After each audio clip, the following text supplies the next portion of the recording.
So by way of a summary, I'd like to walk you through today's last layer of learning. I've designed 3 reference points for each of the 4 primary gifts that I very much hope will help you reinforce your behavioral detective skills while further enhancing your ability to accept and appreciate your child's behavior. First, let's summarize what defines your child's natural behaviors, both when they're in what we call in and out of balance. First up, those whose predominant gift is to analyze. You can expect them to be naturally cautious, deliberate and precise both in their words and in their actions, formal and quite serious, especially when meeting people for the first time. And of course, it's important to appreciate their inherent desire to inquire, to ask questions in order to establish worthwhile information. But what happens when emotion kicks in and they go into a place of anxiety or hurt or frustration or even anger, when they're jolted off balance? Well, you should expect a blue analyzer to become reserved and expressionless. The poker face goes into full effect now. They'll also sometimes become suspicious of people, and they'll certainly want to avoid making decisions. In fact, they'll generally try to avoid everything and everyone, becoming more and more elusive as they retreat to a place where they feel safe. So please don't be at all surprised if you hear the words, "I don't want to talk about this now," as this is a way to buy themselves some time to think and to avoid any direct conflict. In order to ease tension, you'll need to provide them with breathing space to think. Remember, analyzers want to slow down time. You'll also need to tap into your skills of patience as you gently approach with the intention of acknowledging and understanding and listening to their worries and concerns, spending time asking them to share their thoughts whilst being mindful not to interrupt. However, when the moment is right, it does sometimes help to share your own feelings, but be mindful. Keep it brief and to the point without getting too emotional.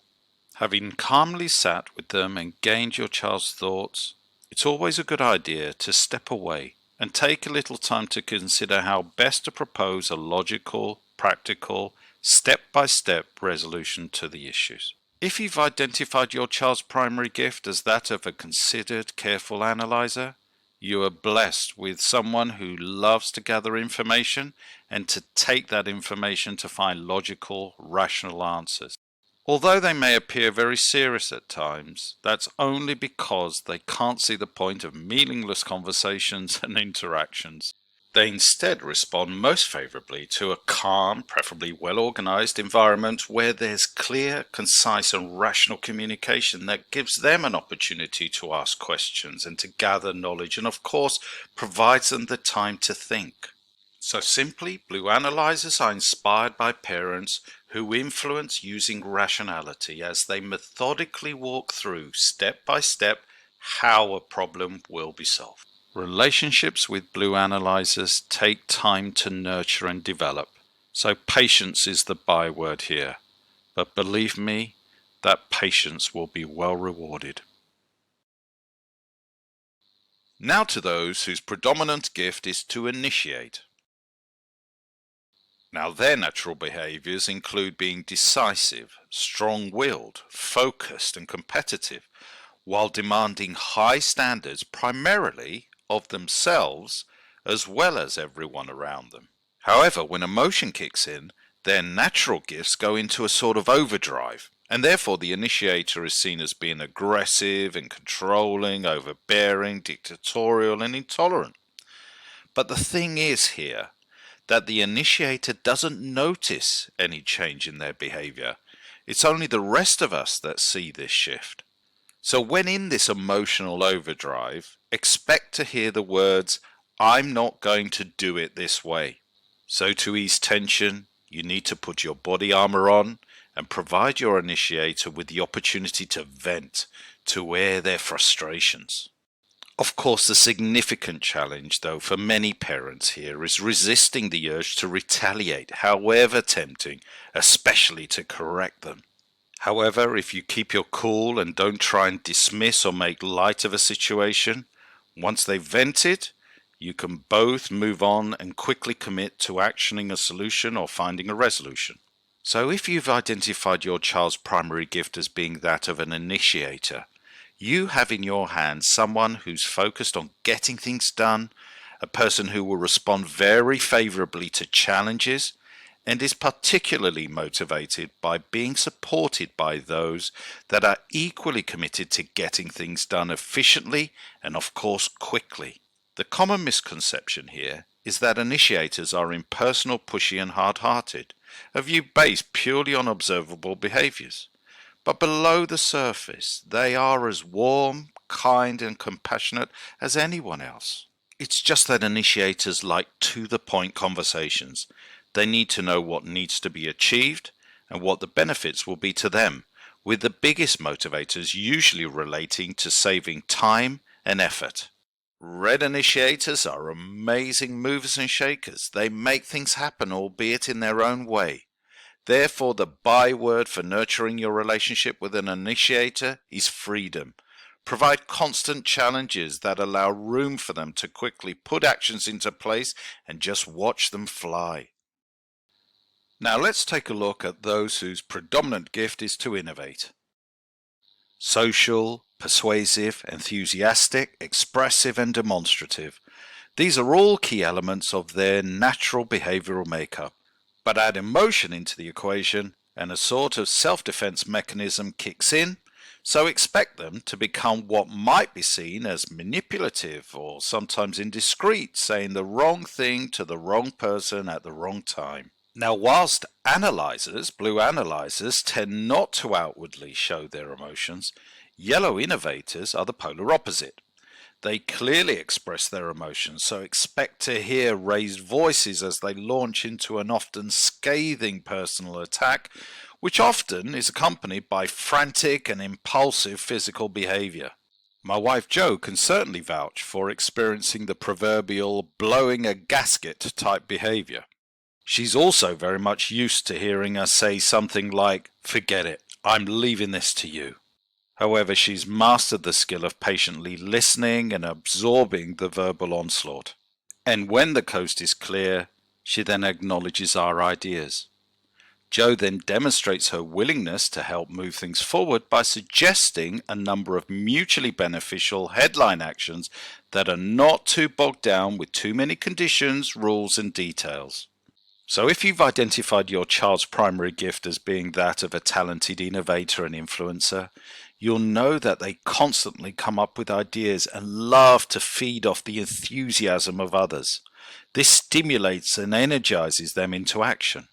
Unfortunately, innovators are sometimes labeled as those who lack commitment, especially when it comes to following routines and schedules. This often leads to perceptions of self-centeredness and sometimes even untrustworthiness. Similarly to red initiators, innovators love to move at pace, but what really pushes their motivational buttons is when they're being recognized for their ideas and thoughts, especially by those who are willing to collaborate in order to turn these visions into reality. What also resonates with innovators is learning about the ideas that have worked for other people.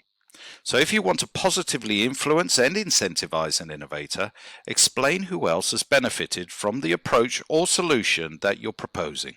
Yellow initiators are great fun to be around. They tend to believe that anything is possible. So to nurture your relationship, try your level best to positively acknowledge and recognize their ideas, thoughts, and actions, however strange they might sound at first. Their idea may or may not ever materialize into anything, but by simply acknowledging, you will get the best from them. And so, to those fabulous green supporters.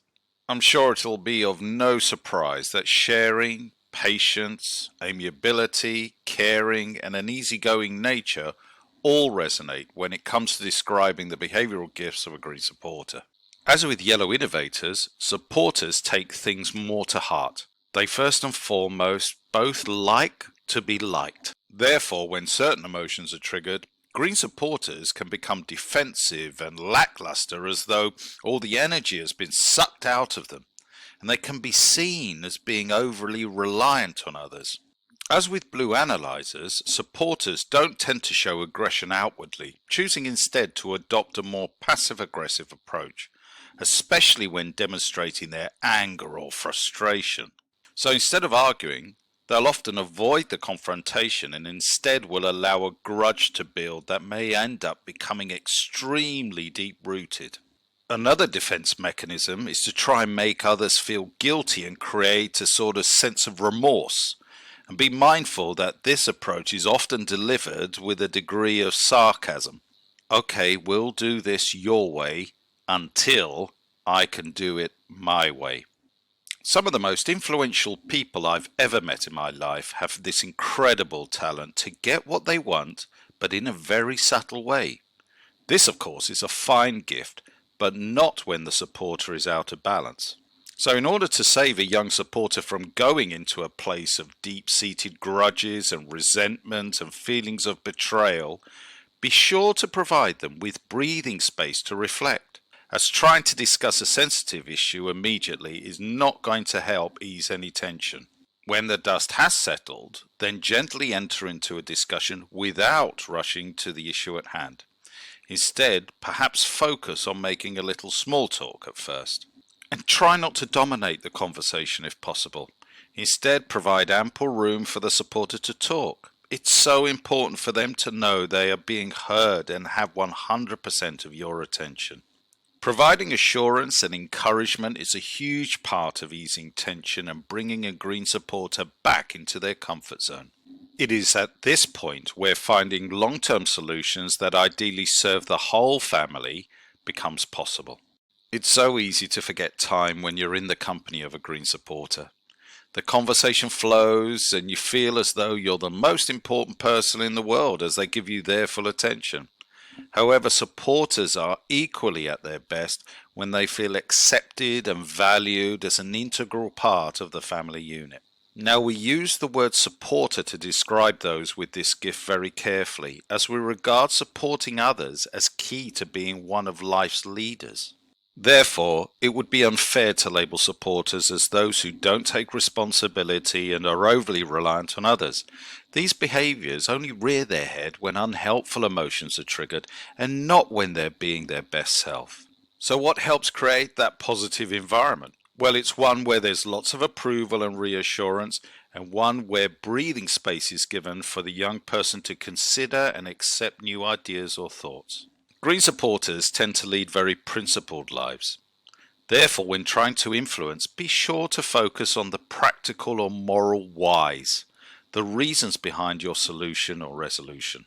And green supporters love to put others first and love to feel that sense of approval, being accepted and appreciated as an integral part of any family. Once felt, you'll have the joy of knowing a loyal, committed, and naturally caring person.